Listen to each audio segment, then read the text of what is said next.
5 of the Global Read Out Loud. I'm going to start with the book giveaway. You might notice I'm not in my regular location. I am in Houston, Texas at a conference, so my Texas sweatshirt is appropriate.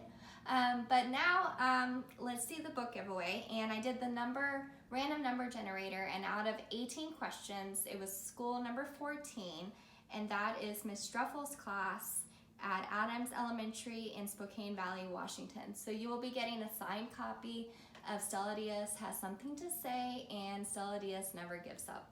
And I will mail those out to you soon. Congrats! But now let's begin the questions.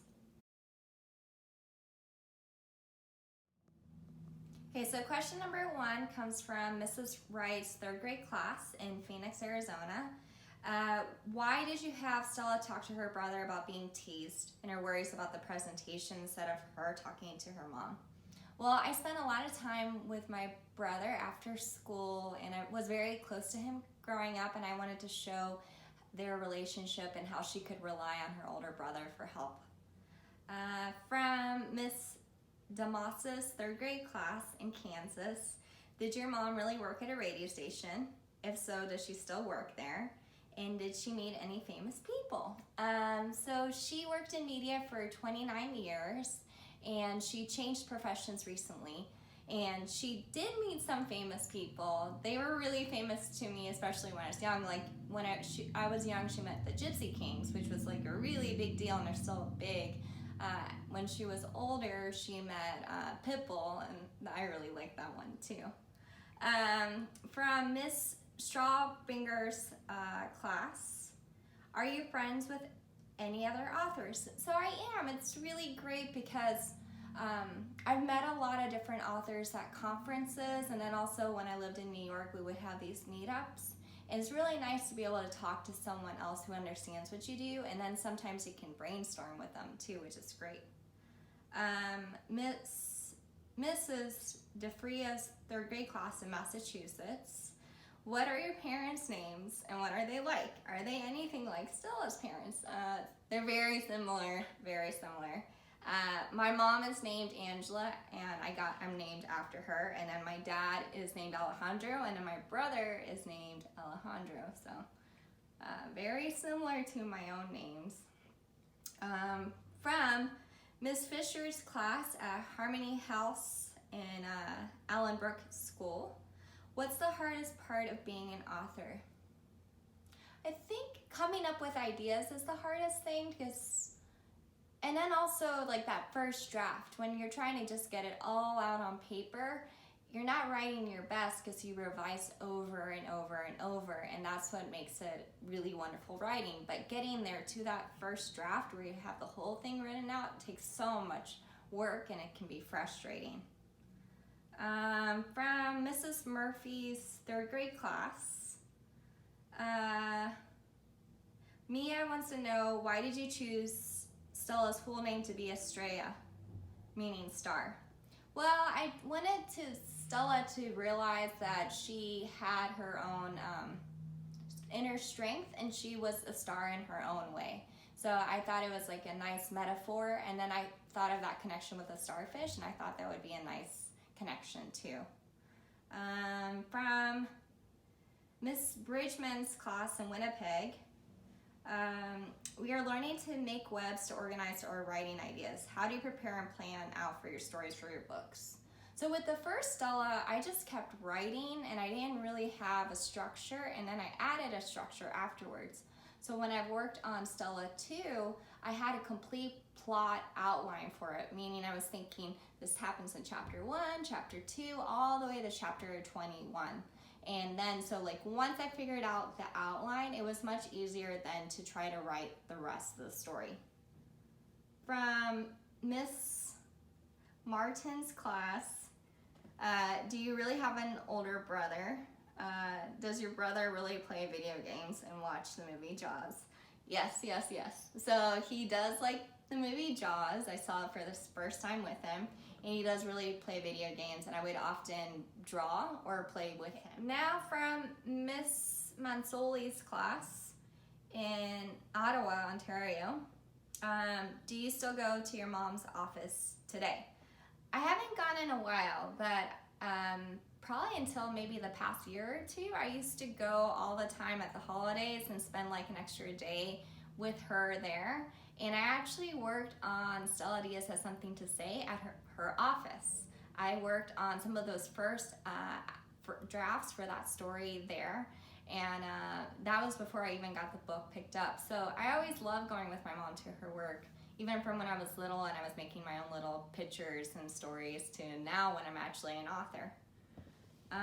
From Miss Warmerdam's class, what is Stella in your favorite color? I guess Stella would like blue because of the ocean, and I like red a lot, but I also like blue, so I think probably maybe the same. From Mrs. Strawbinger's class, does Stella's dad ever come back to the family?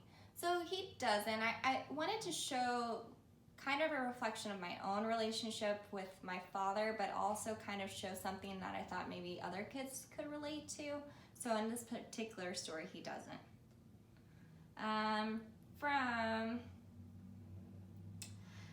This comes from two classes at Sherwood Forest School in Winston-Salem, North Carolina. Does Stella ever talk in front of a crowd without turning red? I think not in the books, but in real life, I have learned to not turn red when I'm speaking in public. And then, does Stella's family have spaghetti and meatballs as a special family dinner? So in the book, yes. When we used to do the meatballs or the albondigas, we would do it a lot of times with tortillas and rice and beans. But I wanted to do something in the book that felt maybe more familiar to other people. Let's see. Miss Cornfield's class. You had a question about writing. In writing, we start by collecting ideas. Is there a special place you collect your ideas? And do you celebrate when you've published a work? So I collect my ideas in a few different spots. Sometimes in the past I had a box where I collected images that were inspiring to me.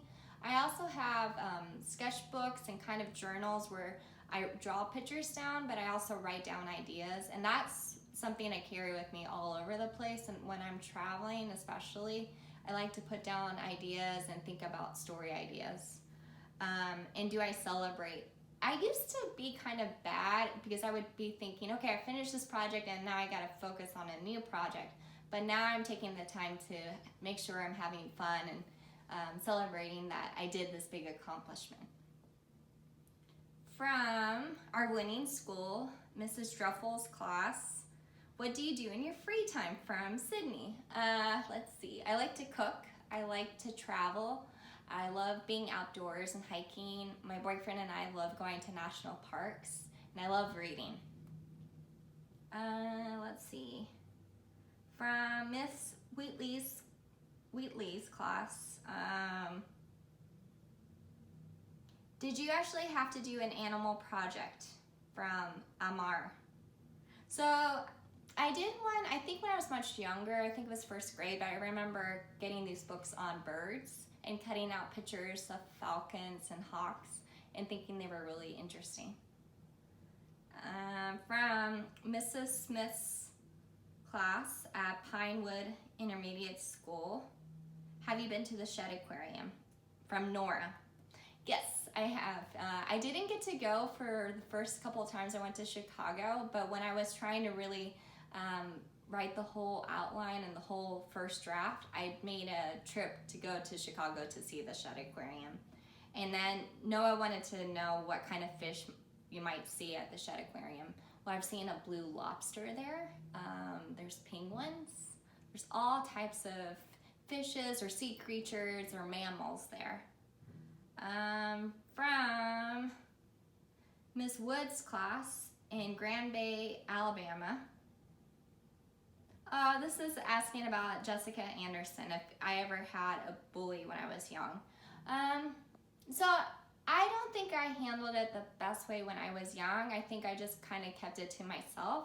But in the book, you could realize that Stella is able to talk about it and overcome it, and she talks to her mom about it. And I think that's a much better way of dealing with it. And so in the book, I got to write what I wish I would have done and set an example for other kids whenever they are bullied or if they're bullied.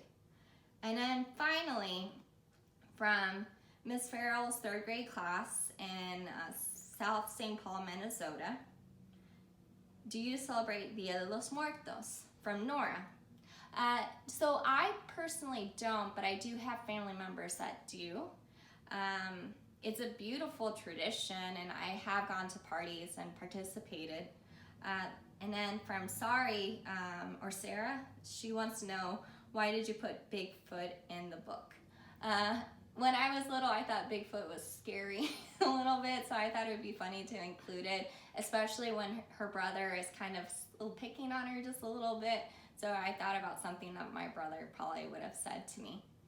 So those are all the questions for this week. This is the last of the book giveaway. I will do a little bonus video next week with Petunia back at home, but I want to thank you guys for participating all these weeks and for sending your questions.